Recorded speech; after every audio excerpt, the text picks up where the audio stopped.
جو میرے پروڈکٹ استعمال کرنے والے لوگوں کو بھی ساتھ ساتھ ایک بزنس کی اپرچونٹی مل جائے۔ اسی طرح 1992 میں یہی آئیڈیا پاکستان میں پہنچ گیا۔ سب سے پہلے چائنا کی شینل نام سے ایک کمپنی آئی، 2-3 سال وہاں پاکستان میں چلی، ان کی مساج کی مشینیں تھیں۔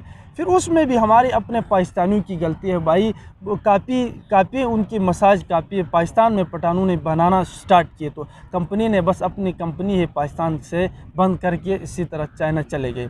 اسی طرح 2000 سے پہلے ٹائنز نام کی ایک کمپنی آئی، اس میں سے ان کے اس بزنس میں سب سے پہلے بائی پروڈکٹ دیکھنا ہوتا ہے نمبر 1 میں، اس کے بعد کمپنی کا پروفائل دیکھنا ہوتا ہے ٹیسٹ کرنے کے لیے، اس کے بعد کمپنی کا پلان دیکھنا ہوتا ہے بھائی، مختلف قسم کے پلانز ہوتے ہیں۔ جو ٹائنز کمپنی آئی اس میں پروڈکٹ تھے فوڈ سپلیمنٹ، دیکھیں پاکستان غریب ملک ہے، اس میں لوگ پیناڈول کی گولیاں بڑی مشکل سے ہاسپٹل سے کلینک سے لا کے کھاتے ہیں، تو بھائی وہ 10-20 گولیوں کا 10-20 ہزار روپے کہاں سے لا کے دیں گے؟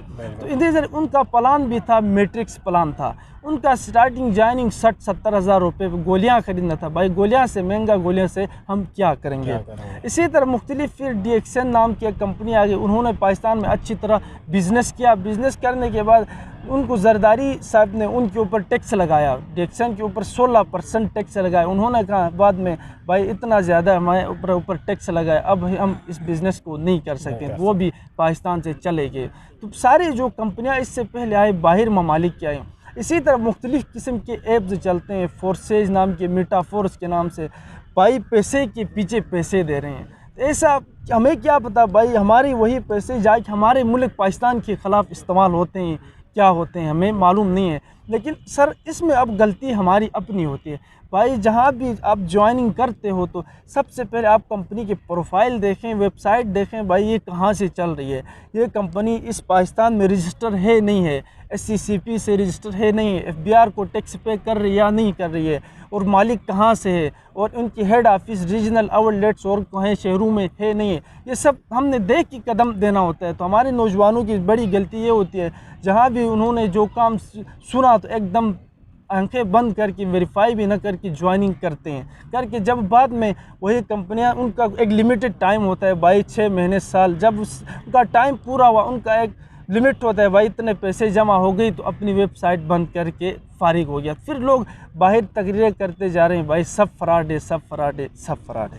اچھا، آپ نے یہ کمپنی کب جوائن کی ہے آپ نے؟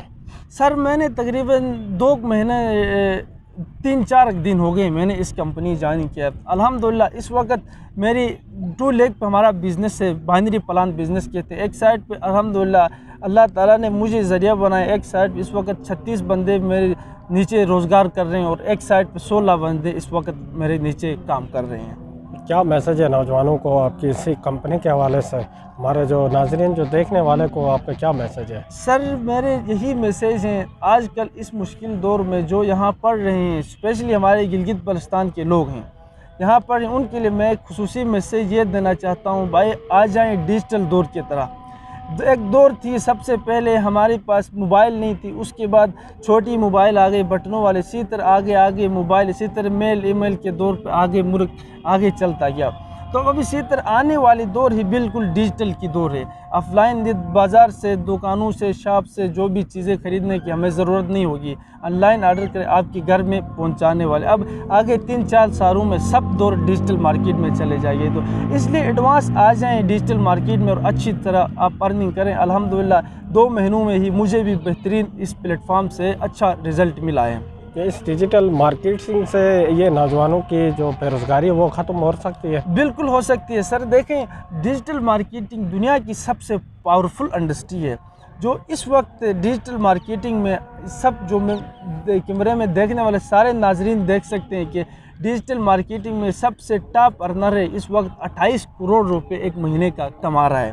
اسی طرح ایک ہمارا پاکستان میں اس کا 314 نمبر اس کا نمبر ہے، انور قریشی اس کا نام ہے، 2.5 کروڑ روپے وہ بھی مہینے کا کما رہا ہے۔